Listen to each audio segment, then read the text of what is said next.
A connoisseur. I would use marijuana, opium, alcohol, heroin. Just somebody asked me if I wanted to, to snort a line of heroin. And I said, yeah, why not? I'll try it. What is that on your arm, man? It was an abscess, but the man you're looking at bears the scars of addiction. The drug is heroin. And tonight, an I-Team investigation that began 7 months ago with the closing of the Heroin Hotel has uncovered new evidence heroin is making a comeback. Who is using heroin now? Everyone. And that's the one true equal opportunity drug. It crosses all racial boundaries, all socioeconomic boundaries. It's a true equal opportunity drug. Experts say heroin is becoming the drug of choice among Generation X. They point to recent high-profile deaths in the motion picture and recording industries as graphic proof heroin is back. I use drugs out of curiosity, out of peer pressure. Craig is 19 and in treatment for a 2-year-old heroin addiction. Just somebody asked me if I wanted to, to snort a line of heroin. I said, yeah, why not? I'll try it. And I mean, this was at a point in time in my life where I was, depressed, suicidal. So, I've had to deal with those problems too. I felt very low. I felt lower than low. I knew my life was over at that time. Chris broke his silence about his own addiction to stress the need for treatment. So you shot up in your arms? Yeah, never Leg. If not, he says, there are only 2 ways to kick a heroin habit. Death brought on by years of addiction, or as this man who once frequented the Heroin Hotel found out, death brought on by a dirty needle and AIDS. And I cried for about 2 hours. And I asked my God, why me? And the answer I got, why not you? Ultimately, when it comes to addiction, we all pay. I stole from everybody. During the end of my addiction, I started stealing from my parents. I eventually compromised all my principles. I did things that I said I would never do. All under the influence of heroin. Right. Just to clear it up. Now tonight, the United States Attorney tells the I-Team that he wants to know more about the building we call the Heroin Hotel, including why the city paid so much for a building worth so little. As a result of the I-Team's investigation, it has been bricked up. We'll be right back with the forecast.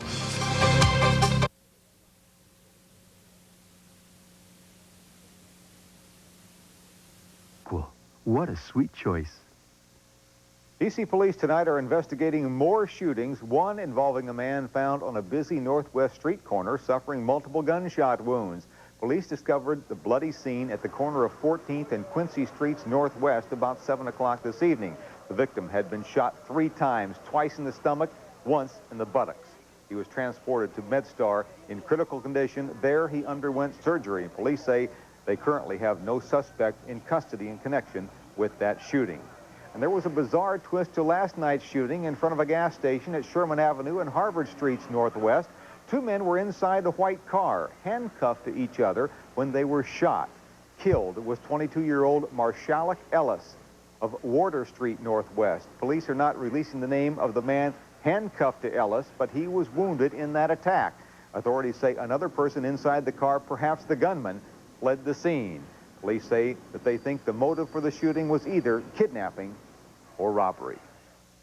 Well, no one, it seems, is safe from the violence that stalks D.C. streets, not even young schoolgirls. Today, just a few minutes after classes let out at Lincoln Junior High in Northwest, a 13-year-old student was stabbed 3 times in the chest by another female student.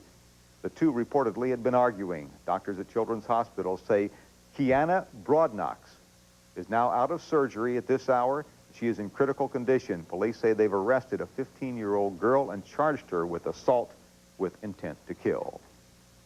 From the streets of Washington to the streets of New York, far too many kids live a life filled with danger. Eric Shaw of our Fox station in New York went into the Big Apple's neighborhoods where he talked with some kids who seemed to look for trouble.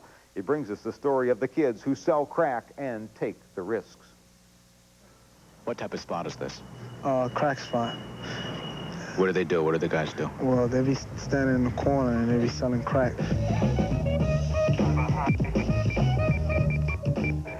How old are you? 16. And what type of drugs do you sell? What type? Nickels. Nickels or what? Crack. All day, 24/7, they be here. And the cops come by? Yeah, the cops come by, but they be just throwing the drugs away and they just keep walking. Cops don't do. They are the kids who deal. Teenagers, and some even younger, are sons and daughters whose early passage out of childhood is paved with crack. I needed money, you know. That was when I first had my first kid. I started selling drugs. When you're selling crack, what do you do? I wait for the customer. Sometimes I never hold it on me, the drugs. I stash it in a place that they can't find it. And then when the customer come, they ask, who got the nicks? I say, right here. Then I take them, say, wait right here, I go get it, give me the money. I walk, go get it, put it down like on a place like the ground, tell him to go pick it up.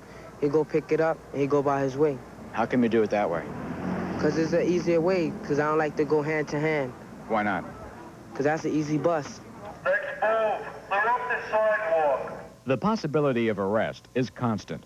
But moments later, we were shown this plastic bag and told it was filled with 125 grams of cocaine, enough for about $8,000 worth of crack. We see the kids handling extraordinary sums of money. It's not unusual to have a 12 or 13-year-old arrested with $3,000 or $4,000 in their pocket in small bills. How old are you? 14. You're 14. And what do you do? I spy. I look out for cops. This young boy told me he earns $40 a night, warning drug dealers about the police. I let the drug dealers know that they're coming so they could just leave before the cops stop and catch them making a deal. How do you do and they that? get caught. How do you do that? What do you say? I just say they're coming down loud and they'll walk away. How do you know when cops are police officers? Because they're undercover sometimes. Undercovers, I know what they drive in, the vehicles they drive in. I know what some of them look like. I've seen them going places before. I know mostly every TNT what he look like. How old do you think this victim is? About 18 years old. It is also a world of violence where the young are so often the victims. Oh! Right now, just calm down, all right? This 18-year-old was shot in the stomach. Police believe it could have been a drug-related attack. For on the streets, there seems to be an unending demand for narcotics and for youngsters willing to sell them. What would you tell kids who are teenagers your age out here selling crack? Well, I'd just be telling them, make their money, just do what they gotta do. To do it? Yeah, to do it. Are you sorry you sold cocaine? Yeah. Because in the future, I don't want nobody selling drugs to my kids. Tomorrow, we'll see what happens when kids are caught. I'm Eric Shawn, Fox News, Channel 5. A former professional hockey player was released from prison.